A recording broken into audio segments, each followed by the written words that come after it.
Atin naman pong alamin ang pinakahuling datos sa nangyaring lindol kahapon sa Mindanao mula sa Office of Civil Defense.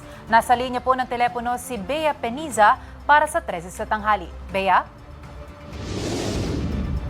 Sofia, batay sa 9 a.m. update ng Office of Civil Defense, mayroong higit 32,000 na pamilya o katumbas yan ng halos 145,000 na mga individual ang naapektuhan ng lindol mula yan sa 163 na mga barangay mula sa rehiyon ng Region 11 at Socsurgen.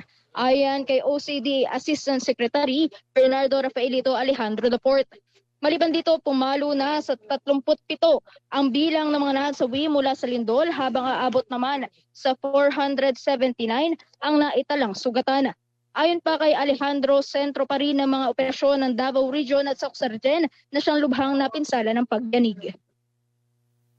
So far, based sa datos from the field, we have a total of 32,926 families or close to 32,000 individuals.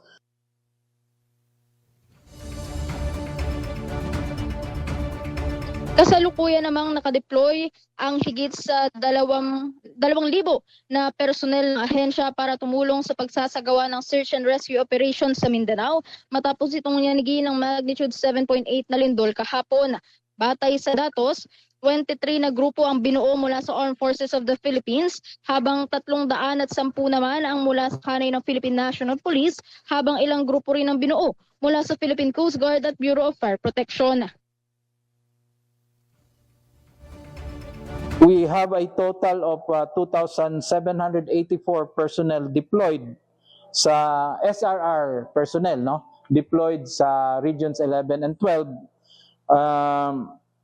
And an additional 1,475 personnel are available for deployment. So, yan po ay galing sa, mga taong yan ay galing sa AFP. Samantala, hinggil sa usapin sa pagtanggap ng tulong mula sa allied partners ng bansa, ipinaubayan na ng Office of Civil Defense ang desisyon kay Pangulong Ferdinand Marcos Jr. at maging sa Department of National Defense dahil na rin sa proseso na pagdadaanan nito kung sakali. Ani Alejandro, sa ngayon handang tumanggap ng tulong ang pamahalaan, ngunit sa ngayon ginagamit na muna ang mga reserba na mayroon ng gobyerno para sa patuloy na pagbibigay at replenishment ng tulong sa mga nasalanta ng lindol. We leave it to the President and of course the NDRIMC kung tanggapin yan. Para sa totoong balita sa Bagong Pilipinas, Bea Peniza ng IBC News para sa 13 sa tanghali ng Congress TV.